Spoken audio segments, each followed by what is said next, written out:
The height of my gambling, I was making over 50 bets a day. Every score, every line, every prop, I had action on it. It wasn't about money anymore. It was about feeling alive. Fast forward to now, I haven't gambled in about 18 months. My last bet was April 16th, 2024.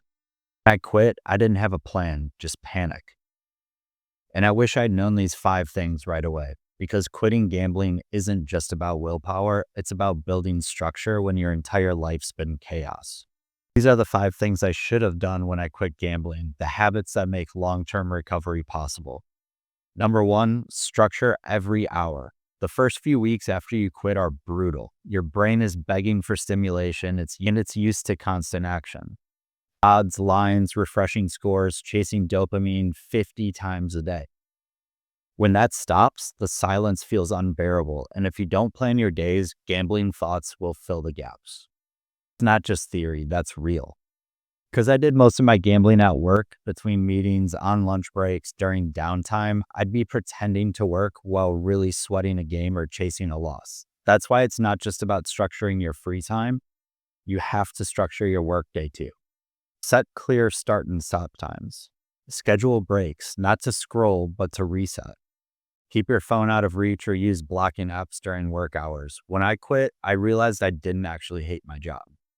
I really just associated it with gambling, so I had to retrain my brain. Work time is for work, not gambling.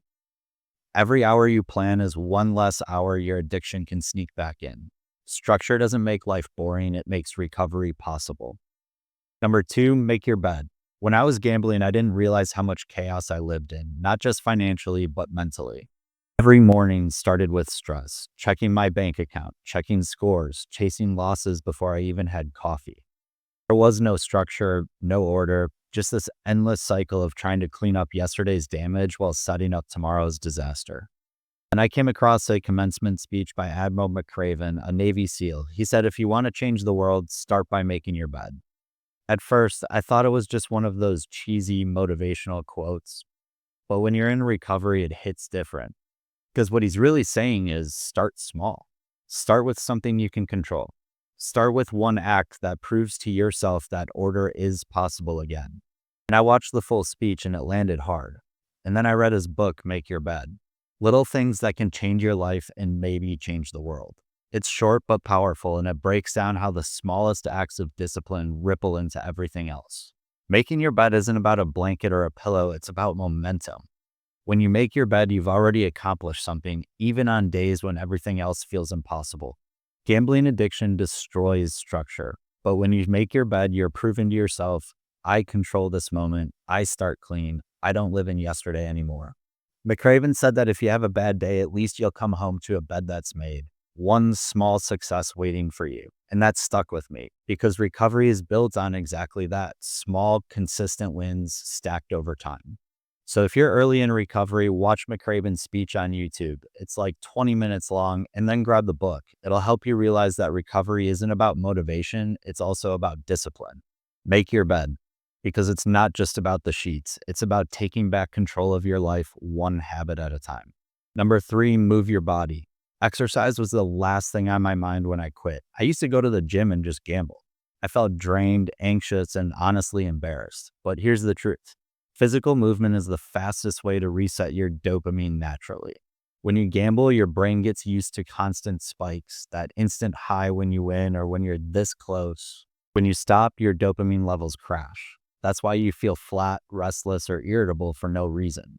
A workout, a walk, a stretch, anything that raises your heart rate, it helps balance your brain chemistry. You're teaching your body it doesn't need chaos to feel good. Even 20 minutes a day is enough. And over time, it becomes your new source of stability instead of stimulation. Exercise won't just change your body, it'll change your brain. Number 4, talk to someone every day. Isolation is gasoline for addiction. When you quit, your brain convinces you to stay quiet, to handle it alone. That's the same thinking that got you into this. You can't outthink addiction. You have to outconnect it. Call a friend. Text someone who's been through it.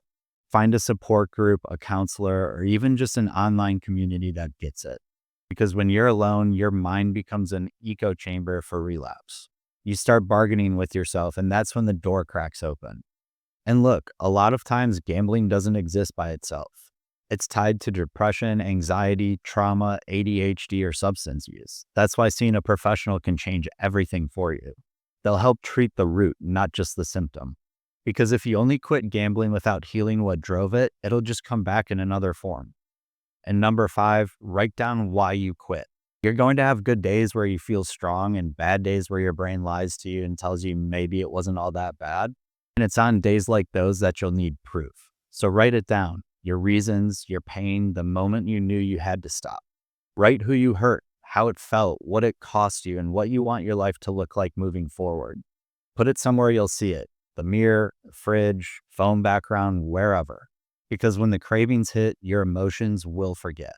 That note will remind you of the truth. If you're trying to quit gambling right now, start with these 5 things. They sound simple, and that's the point. Recovery isn't about doing everything perfectly. It's about doing the right things consistently. And if you've tried quitting before and it didn't stick, that's okay. You're not broken. You're just learning. It's not about willpower. It's about structure, support, and self-awareness. And remember, it doesn't have to be serious all the time. Follow accounts like mine or addiction podcasts like Nothing's Off the Table, where people talk honestly about recovery, the wins, the relapses, the humor, the humanity. No one said you can't enjoy recovery, but connection doesn't just heal you. It makes life fun again. So make sure you like and subscribe and follow for more practical ways to rebuild after gambling from someone who's been there and made it out.